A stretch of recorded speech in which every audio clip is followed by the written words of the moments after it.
General Wakeruzzaman ওগুলা হাসিনার আত্মীয় আর্মি চিফ, ওগুলা আর্মি চিফ হবার পারে না। কারণ শুনেছি, আমি সত্য মিথ্যা জানি না, যে হার্টের কোনো সমস্যা থাকলে নাকি আর্মি চিফ হওয়া যায় না। তো ওর নাকি হার্টের সমস্যা আছে, মানে ওর নাকি হার্টের মধ্যে কি কি লাগানো হয়েছে আর কি। আচ্ছা, 2 number lieutenant general Mujibur Rahman, quartermaster general. আর 3 নাম্বার জাউরা lieutenant general Mohammad Shahinul Haque, chief of general staff, CGS বলে। এই যে brigadier general Imran Hamid, commander 46 brigade. এই হচ্ছে ওই যে ওই কইছিল না নির্মূল কর্মু, ওই যে ওই হারামজাদা। এটা হচ্ছে brigadier general SM Zakaria Hossain, এটা কমান্ডার 14 স্বতন্ত্র ইঞ্জিনিয়ারিং ব্রিগেড। এরই লোকজন করেছিল ওই যে এখানে একটা লাগানো, ওই যে বিদ্যুৎ চমকের লাগানো, এটা গেল ওর পোলাবান। Brigadier general Nazim, director military operations. Major general Mostasinul Baki, group commander, Bangladesh army aviation group. এই যে সমস্ত ইয়েগুলো উড়েছিল না, ওই যে ড্রোন ফ্রোন উড়েছিল না, এই হারামজাদা তুলিছিল এটা। এটা হচ্ছে major general Shakil Ahmed, GOC Rangpur cantonment. আর এটা হচ্ছে major general Khaled Al Mahmud, GOC Bogura cantonment. হারামজাদা তুই আর জায়গা পেস নাই, আমার বাড়ির যে বসিস তুই, হ্যাঁ বাচ্চা উঠি যে সামনাছু। 10 number major general Sheikh Sarwar Hasan, GOC Cox's Bazar cantonment. 11 number brigadier general Khaled Kamal, operation commander PGR। পাশার চামড়া তুলে নেওয়া হবে তোমাদের নোটের পোলারা, যদি সৈনিকেরা ধরে থাপড়ায় তাহলে আমরা ছেড়ে দিব। যাই হোক, কয়ে রাখলাম যে কাগেরে ধরা হবে, সেটা আমরা লিস্টি করে রাখছি। দুনিয়াত কোথাও জায়গা হবে না। আর বাংলাদেশে তো হাসিনা চিরজীবন থাকবে না। হাসিনা জয় বাংলা হইলে তোমাদের কি অবস্থা হয় দেখবা। এবার আসেন, নতুন খেলা শুরু হয়েছে, সেটা দেখি। ভারত তার এ টিমকে পতনের হাত থেকে বাঁচানোর জন্য মাঠে নামাইছে তার বি টিমের সদস্যদের। মার্কামারা ভারতীয় দালালদের নেতৃত্বে একটা তথাকথিত গণশুনানি কমিশন গঠন করা হয়েছে সারা দেশে চলমান হিংসাত্মক ঘটনাবলী তদন্ত করার জন্য। এর সভাপতি হইল বিচারপতি মতিন, আর সহসভাপতি সুলতানা কামাল।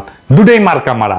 আপনারা সুলতানা কামালের চেনেন, কিন্তু মতিনের চেনেন না। আসেন, মতিন আসলে কে এটা আমরা একটু খুঁজে দেখি। হ্যাঁ,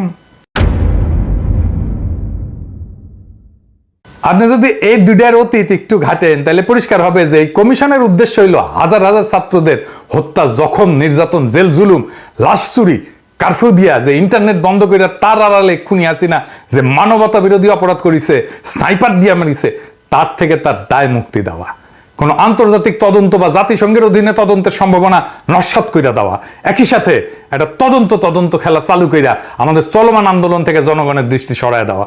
হাসিনার এটা প্ল্যান।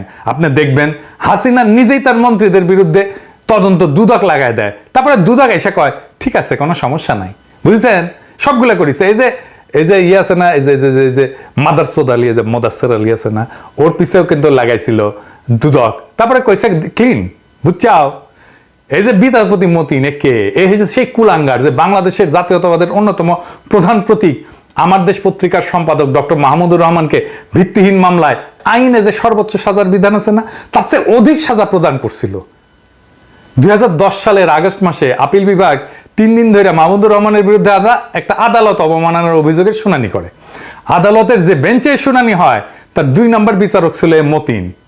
এর মধ্যে সবগুলো আছে, কিন্তু ওই যে খাইরুল আছে না, এরা হারামজাদা শুয়ারের বাচ্চা, আর আছে না ওই যে আমাদের সিনহা, ও কলে ছিল। সব কয়টা মার্কা মারাগুলো ছিল।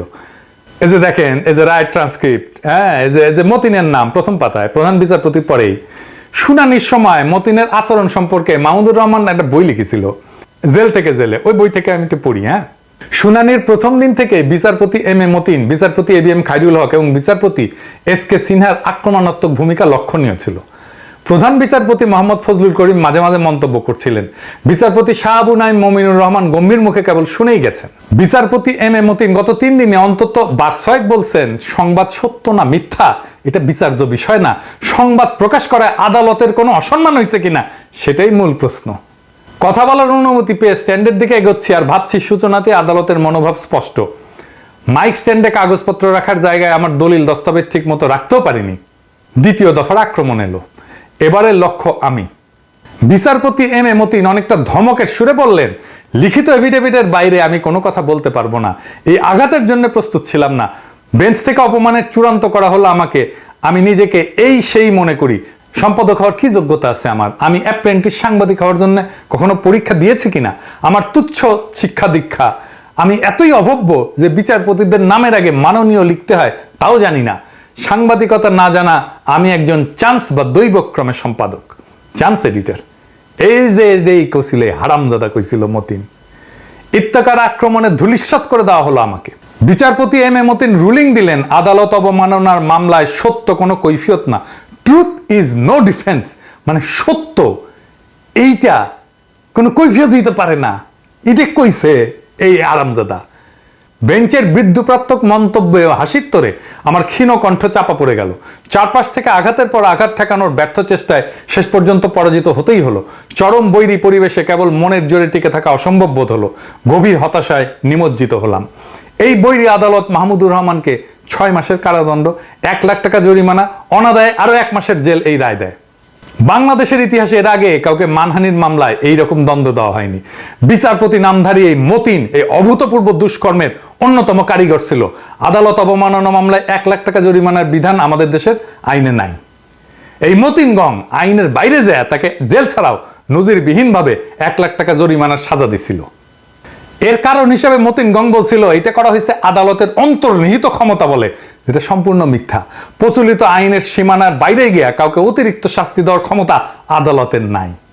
অথচ প্রধান বিচারপতি হওয়ার ইঁদুর দৌড়ে খুনি হাসিনাকে তোষামত করার অসুস্থ বাসনা থেকে এই কুলাঙ্গার তার সহযোগীরা ডক্টর মাহমুদুর রহমানকে কেবল শুনানি চলাকালে অপমান করে নাই, অন্যায় শাস্তি দেয় নাই, উপরন্ত আইন বহির্ভূতভাবে অতিরিক্ত সাজা দিছে। তো মাহমুদুর রহমানের দোষ কি? মাহমুদুর রহমানের দোষ ছিল একটাই, সেটা হলো উনি একজন সাচ্চা জাতীয়তাবাদী হিসেবে সবসময় ভারতের আধিপত্যবাদের বিরুদ্ধে সোচ্চার ছিলেন। ভারতের সেবাদাসরা তাই তাকে শাস্তি দিতে মরিয়া হইয়া যায় এবং শেষ পর্যন্ত তারা দেশ ছাড়া করে। তার উপরে হামলা হয় আদালতের প্রাঙ্গণে। মতিন আসলে সেই দিল্লি দাস দলেরই এক প্রধান পান্ডা। নরকের কীট এই বদমাইশ মতিন এখন আসছে বালের গণেরিয়া কমিশন নিয়া। এই গণেরিয়া কমিশন তো হোকা দিয়ে হামলায় দিব, শুয়ারের বাচ্চা। এই গণেরিয়া কমিশনের দ্বিতীয় পান্ডা হইল খুনি হাসিনা তথা ভারতের অন্যতম শীর্ষ লেসপেন্সার সুলতানা কামাল। এর সম্পর্কে আর কিছু বলি না, আপনারা জানেন। এই গণেরিয়া কমিশন এমন সময় গঠন করা হইল যখন গণখুনি হাসিনা মানবতা বিরোধী অপরাধের বিশ্বাসযোগ্য এভিডেন্স পাওয়া গেছে এবং আন্তর্জাতিক অপরাধ আদালতে তার বিরুদ্ধে মামলা দায়ের করার ভিত্তি তৈরি হয়েছে এবং অনেকেই কাজ করতেছে, সিরিয়াস কাজ করতেছে।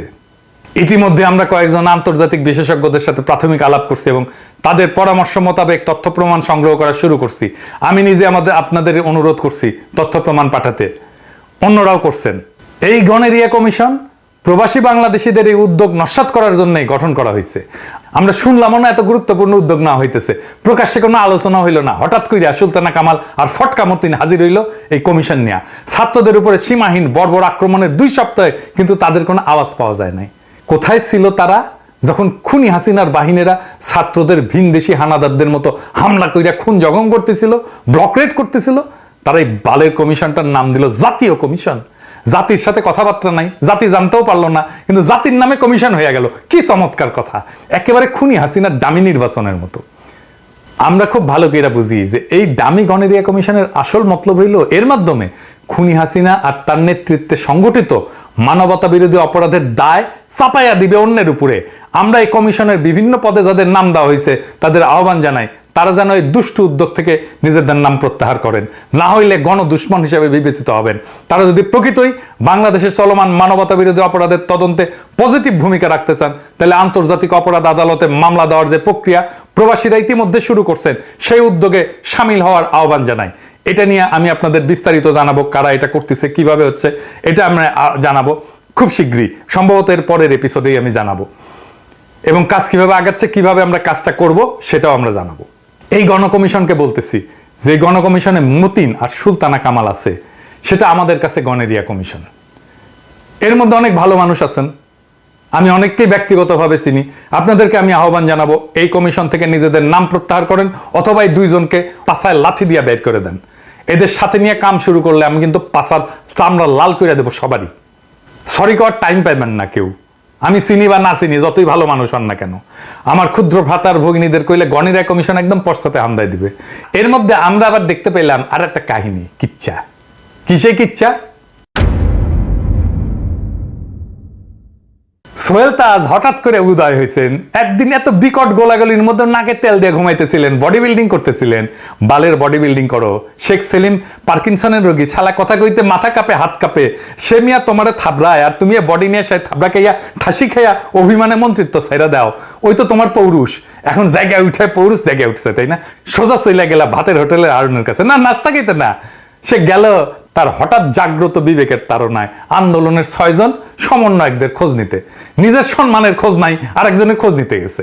আচ্ছা সোহেল তাজ, বুঝলাম আপনার বিবেক আছে, কিন্তু আপনি কি বুদ্ধিও হারায় ফেলছেন? এককালে তো স্বরাষ্ট্র প্রতিমন্ত্রী ছিলেন, এই হারুন ফারুনদের বসের বস ছিলেন। আপনি কি জানেন না যে হারুন চলে খুনি হাসিনার নির্দেশে? আপনি কেন তাহলে হারুনের কাছে যাবেন? আপনি তো যাবেন খুনি হাসিনার কাছে। অন্তত পক্ষে আপনার বোন, যিনি দামি নির্বাচনে এমপি হয়ে এখন খুনি হাসিনার একজন প্রতিমন্ত্রী, সেই অর্থে তার অপকর্মের দোষর। আপনি তো তার কাছেও যাইতে পারতেন, আপনার বোনের কাছে। না, আপনি গেলেন হারুনের ভাতের হোটেলে। মানে আপনি কি বাংলাদেশের মানুষের বেকুব ভাবছেন? হ্যাঁ, আপনি তো মিয়া প্রকৃত অপরাধী হাসিনাকে তার অপরাধ কর্মের দায় থেকে আলাদা করার জন্য হারুনের ওখানে গেছিলেন। আমি যদি বলি হারুনকে ফাঁসিতে গেছিলেন, তাহলে কি ভুল হবে? আর সেই সাথে আপনার তুলনামূলক ক্লিন ইমেজ ব্যবহার করে জনগণকে এই ধারণা দেওয়ার চেষ্টা করেছেন যে আওয়ামী পরিবারের সবাই খারাপ না, আওয়ামী পরিবারের সব কটা জাউরা, 2 জেনারেশনের খানদানি জাউরা, আপনি সহ। খামাখা টাইম নষ্ট করেন না। আপনার নিজের বোন যখন খুনি হাসিনার দোষর, তখন আপনি তো নিজেকে আওয়ামী লীগের হিউম্যান ফেস হিসেবে বিশ্বাসযোগ্যভাবে উপস্থাপিত করতে পারবেন না। বরং পাবলিক বুঝা যাবে যে আপনি হইতেছেন ভারতীয় বি টিমের একটি ইম্পর্টেন্ট পার্ট। আপনার বাপও তাই ছিল। যাই হোক, ওইটা নিয়ে আর আমরা কিছু বলতে চাই না। আপনি কি বুঝতে পারতেছেন যে খুনি হাসিনার দিন শেষ, নাকি এখন আপনি ঘুমন্ত? আমরা ডাইনিকে টেনে নামাবই, আন্তর্জাতিক অপরাধ আদালতের কাঠগড়ায় তাকে তুলে ছাড়বই। আপনারা তাকে কিছুতেই বাঁচাইতে পারবেন না।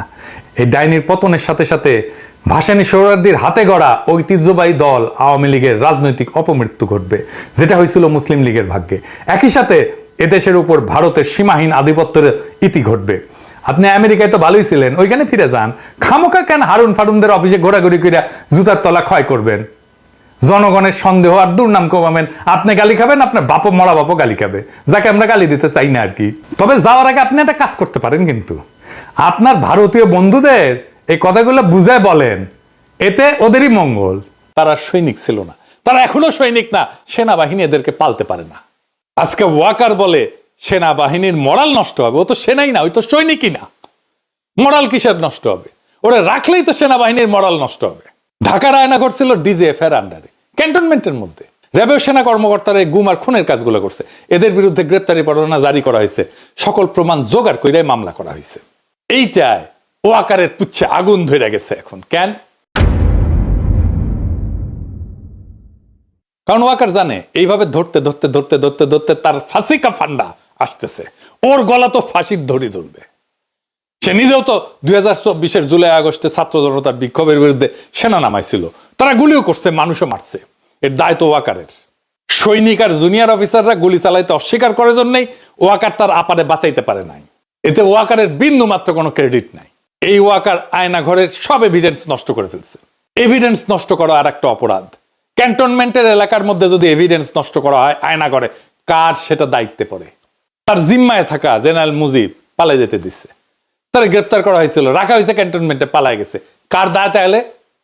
এই মুজিবের নামে ওয়ারেন্ট বাড়াইছে, এখন আশ্রয় দিছে পুলিশ আর আওয়ামী লীগের নেতা কর্মীদের ক্যান্টনমেন্ট গুলোতে।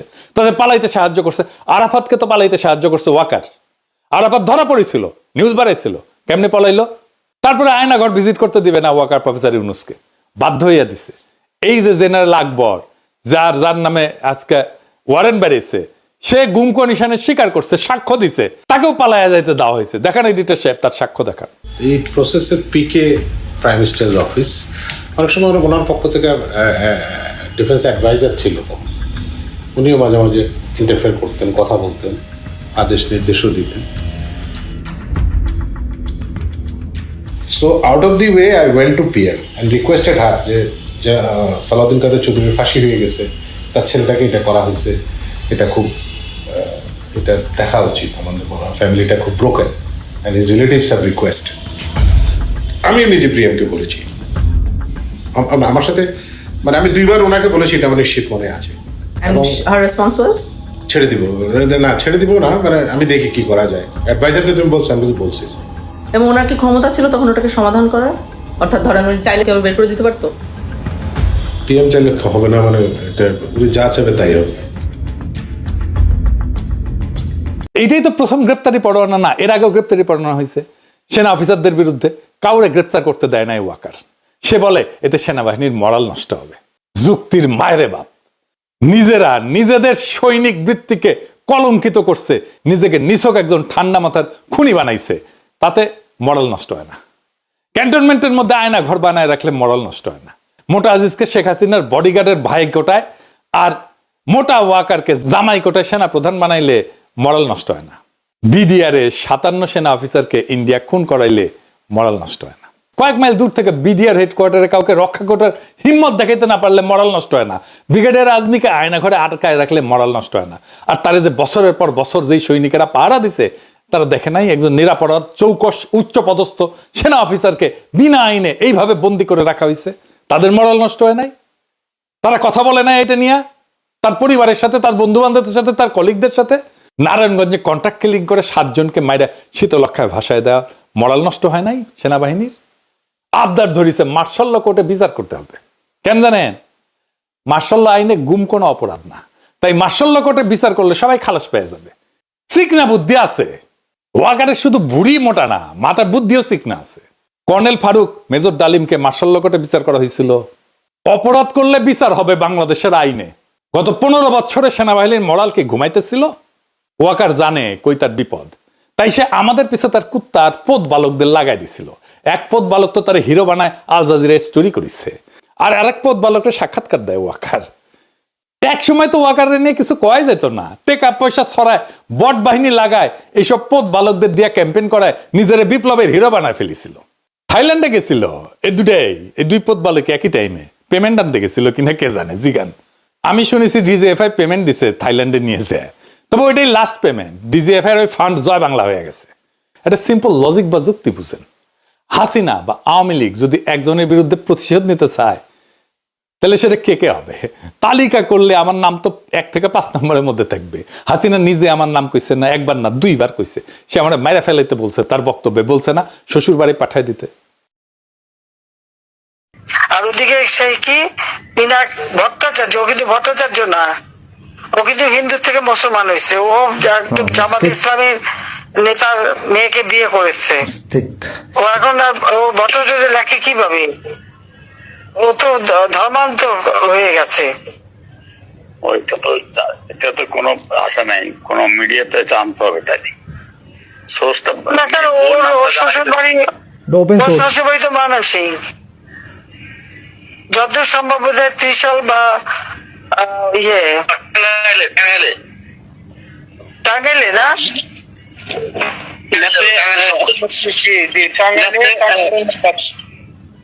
জামাতে ইসলামের নেতা না, জামাতে ইসলামের নেতা কিন্তু তার মেয়েকে তো এই বিধর্মীর সাথে বিয়ে দেবে না, নিশ্চয়ই তার মুসলমান বানাইছে। এই যে সুশান্তের সাথে শরীফ আজাদ, ডাক্তার আইজু নামে লাদায়, সে তো আমাকে খুন করার আহ্বান জানাইছে। শোনান এডিটর সাহেব। পিনাকি ভট্টাচার্য ফ্রান্সে একটা লয়ের কথা বলি, if you kill someone you don't need to death penalty, maybe life in the prison 10 years 12 years. ফ্রান্সে কি বাংলাদেশের মানুষ নাই? পিনাকির মতন একটা কুকুর এই ধরনের কাজ করে যাবে আর বাংলাদেশের মানুষ এখানে বসে আছে? অ্যাসাইলাম মারা একটা কুকুর এখানে বসে আছে। এই কুকুরটা গলা কাইটা যদি এখানে কোনো মানুষের ডেথ পেনাল্টি হবে না, life in the prison. I am challenging. I'm sorry. শুনিছেন? আচ্ছা এডিটর সাহেব আবার শোনান তো, হাসিনা আমাকে নিয়ে কি কইছে 2 বার, এটা শোনান। মাননীয় নেত্রী আমরা সব জানি, এবং আমরা যত কিছু করার আমরা তার বিরুদ্ধে ব্যবস্থা করবো। আমরা তার বিরুদ্ধে ব্যবস্থা করবো। আমরা আওয়ামী লীগ তো আমার বিরুদ্ধে মিছিল করে প্যারিসে আইসা।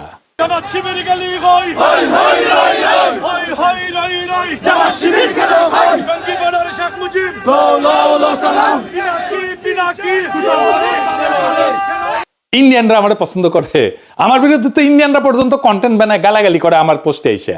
দেখেন তো নাস্তিক যেগুলো আছে সব কয়টা তো আমার গেলায়, তাই না? বাম যেগুলো আছে সেগুলো তো আমরা গেলাই, তাই না?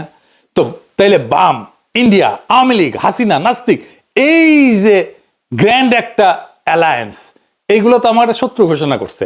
তার মানে আমি গ্রেটার আওয়ামী ইন্ডিয়া যে শক্তি, তার বিরুদ্ধে দাঁড়ায় ফাইট করি। আমার চাইতে বড় অ্যান্টি আওয়ামী আর ভারতীয় আগ্রাসন বিরোধী ভয়েস কয়টা আছে? সারা দুনিয়ায় ভারতীয় পণ্য বয়কট আন্দোলন করেছি, সাকসেসফুল আন্দোলন করেছি। তার মানে আমার পিছে যারা লাগে তাদের ফুয়েল কই থেকে আসে এটা বুঝে নেবার। সব কয়টা ইন্ডিয়ান লেসপেন্সার, এদের মিশন আমারে থামায় দেওয়া, পারে নাই? হ্যাঁ, পারবেও না ইনশাল্লাহ। কারো রাজনীতিটা পরিষ্কার থাকলে তারা থামানো যায় না, এটা তো সহজ কাজ না। যাই হোক, এই ওয়াকার আওয়ামী লীগরে মাঠে নামাইছে, তো সেনাবাহিনী একটা আওয়ামী লীগরে ধরছে, এটাও ধরে নাই। আওয়ামী লীগের মিছিলের পাশ দিয়ে আর্মির গাড়ি যায়, ভিডিও আছে। সেনাবাহিনী প্রেস কনফারেন্স করে, সেখানে হাসিনার গোয়াচাটা সাংবাদিকরা প্রশ্ন করে, বিদেশ থেকে ইউটিউবাররা সেনাবাহিনীর বিরুদ্ধে বিষোদ্গার করে, আপনারা কি করতেছেন? আমি বলে দিই উত্তরে, সাংবাদিকের বাচ্চা বালডা করবে আমাদের। আর সেনা অফিসার যে উত্তর দেয়, গাইগুইকেরা উত্তর দেয়, আপনারে কইতেছি এইসব প্রশ্নের বালসালের উত্তর দেবেন না। ওই সাংবাদিক তো কখনো প্রশ্ন করলো না হার্পিক মজুমদার যে অস্ত্র হাতে যুদ্ধ করার কথা কইলো রাষ্ট্রের বিরুদ্ধে, এই ব্যাপারে সেনাবাহিনীর মতামত কি? জানেন না এই হার্পিক যে অস্ত্র ধরে যুদ্ধের কথা বলছে, একবার না একাধিকবার বলছে। আজ শোনেন একটা। আমি আবারও আপনাকে বলি যে সশস্ত্র সংগ্রাম, গেরিলা প্রস্তুতি, এগুলো আমাদের জন্য জরুরি এবং সেটা আমাদেরকে ভাবা শুরু করা উচিত। আমি মনে করি বাংলাদেশ আওয়ামী লীগের এসব পুতু রাজনীতি করার সুযোগ নাই। আমরা দেখব যদি ভালোই কাজ হয় হবে, কিন্তু দেশ যদি এইভাবে পাকিস্তানের দিকে চলে যেতে থাকে, সশস্ত্র সংগ্রাম এবং আমাদেরকে এই গেরিলা সংগ্রাম বা আরেকটা মুক্তিযুদ্ধ ছাড়া আমাদের কোনো রাস্তা নাই। আমার কথা স্পষ্ট, কোনো রাগঢাক নাই এবং অস্ত্র হাতে যুদ্ধ ছাড়া আমি অন্তত পক্ষে কোনো উপায় দেখি না, এবং সেটা আমরা করব। কইছেন এটা নিয়ে সাংঘাতিক হাসিনার গোয়াচাটা সাংঘাতিক। ওয়াকারের এখন একটাই চিন্তা, যেন বিচারের মুখোমুখি হইতে না হয়। তো ফাইনালি ওয়াকার কি করছে সেটা দেখি। এই জেনারেল পর্যায়ে শীর্ষ দুর্বৃত্ত কর্মকর্তাদের বিরুদ্ধে মামলা করায় খুবই গোসা করেছে জেনারেলরা, পেটমোটা জেনারেলরা। সেনাবাহিনীর টপ অফিসাররা জরুরি সম্মেলন বসছে আজকে যখন রেকর্ড করেছি। ওয়াকার সহ 56 জন জেনারেল এই যে আইসিটি যে আদেশটা করছে, যে আদেশ জারি করছে, তীব্র প্রতিবাদ জানাইছে। পরিস্থিতি অন্যদিকে মোড় নিতে পারে। প্রাক্তন সেনা প্রধানদের আর্মি হেডকোয়ার্টারে ডাকা হবে জানা গেছে, এবং প্রাক্তন সেনা প্রধানরা কেউ যাবেন না ওইখানে। এবং এটা নিয়ে যদি কিছু করতে চায় ওয়াকার, তবে প্রফেসর ইউনূসকে আমি বলবো জরুরি ভিত্তিতে দেশবাসীকে অবহিত করার জন্য। ওয়াকার সেনাবাহিনী ইনস্টিটিউটটার এই খুনি জেনারেলদের রক্ষায় নামাবে, এই তার খায়েশ। সে মনে করে তাইলে আসলে সেও রক্ষা পাবে। আমি আজকে কয়ে দিলাম, সেনাবাহিনী এটা করতে গেলে ধ্বংস হয়ে যাবে। এই গুম যারা করছে তাদের সন্তানদের কান্না শোনেন নাই? এডিটা সাহেব শোনান।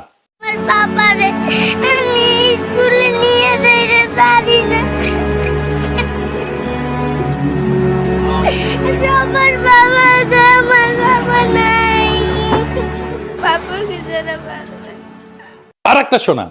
আমার বাবাকে আমি একবারও দেখি নাই।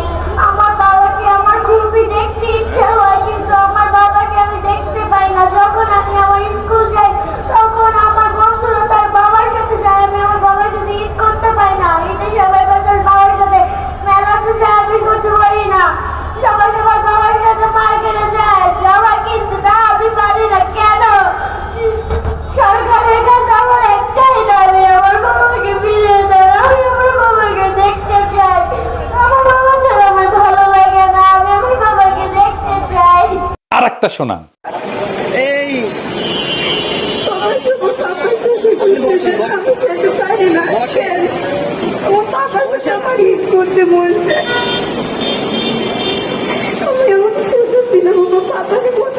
গুমের শিকার সেই হতভাগ্য পরিবারদের অসহায় এতিম সন্তানদের শপথ, সব কয়টারে ফাঁসিতে ঝুলানো হবে, কাউকে ছাড়া হবে না। এই ভয়ানক আওয়ামী লীগ সংগঠনের সাথে যারা আছে তাদের একটাকেও ছাড়া হবে না। এই কান্নার কাফারা আমরা আদায় করে ছাড়বো একদিন না একদিন। ইনকিলাব জিন্দাবাদ।